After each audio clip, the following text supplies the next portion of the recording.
ಬೋರ್ಡಿನ ಎಷ್ಟು ಸೈಜ್ ಇರ್ತದೆ ಅದರ ಕನ್ನಡಕ್ಕಾಗಿಯೇ ಮೀಸಲಿಡುವ ಹೋರಾಟ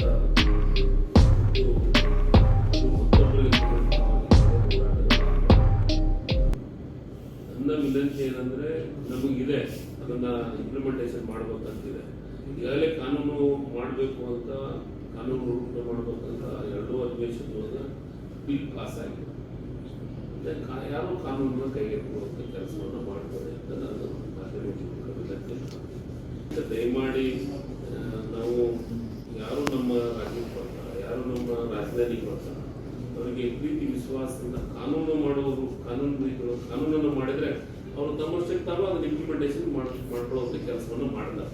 ಅದಕ್ಕೆ ಎಲ್ಲ ಹೋರಾಟ ಸಮಿತಿಯವರಿಗೆ ನನ್ನ ವಿನಂತಿ ಇಷ್ಟೇ, ಯಾವುದೇ ಕಾರಣಕ್ಕೂ ಕಾನೂನನ್ನು ಕೈಗೆತ್ತಿಕೊಳ್ಳೋದು ಬೇಡ. ಯಾವ ಆಸ್ತಿಯನ್ನು ನಾಶ ಮಾಡುವಂಥದ್ದನ್ನು ದಯಮಾಡಿ ಮಾಡಬೇಡಿ.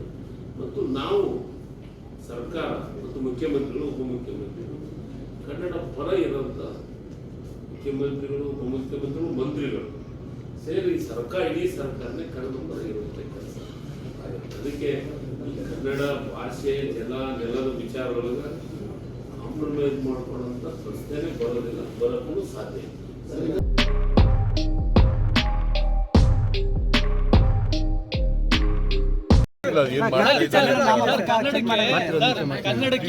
ನನಗೆ ನಾರಾಯಣಗೌಡ ಬಣದವರು ಕನ್ನಡ ನಾಮಫಲಕಗಳು ಹಾಕಬೇಕು ಅಂತ ಗಲಾಟೆ ಮಾಡ್ತಿದ್ದಾರೆ. ಯಾರೇ ಕಾನೂನು ಬಾಗಿರುವ ಕೆಲಸ ಮಾಡಿದ್ರೆ ಕಾನೂನು ಕೈ ತಗೊಂಡ್ರೆ ಅವ್ರಿಗೆ ಕ್ರಮ ತಗೊಳ್ಳಿ ಅಂತ ಹೇಳಿ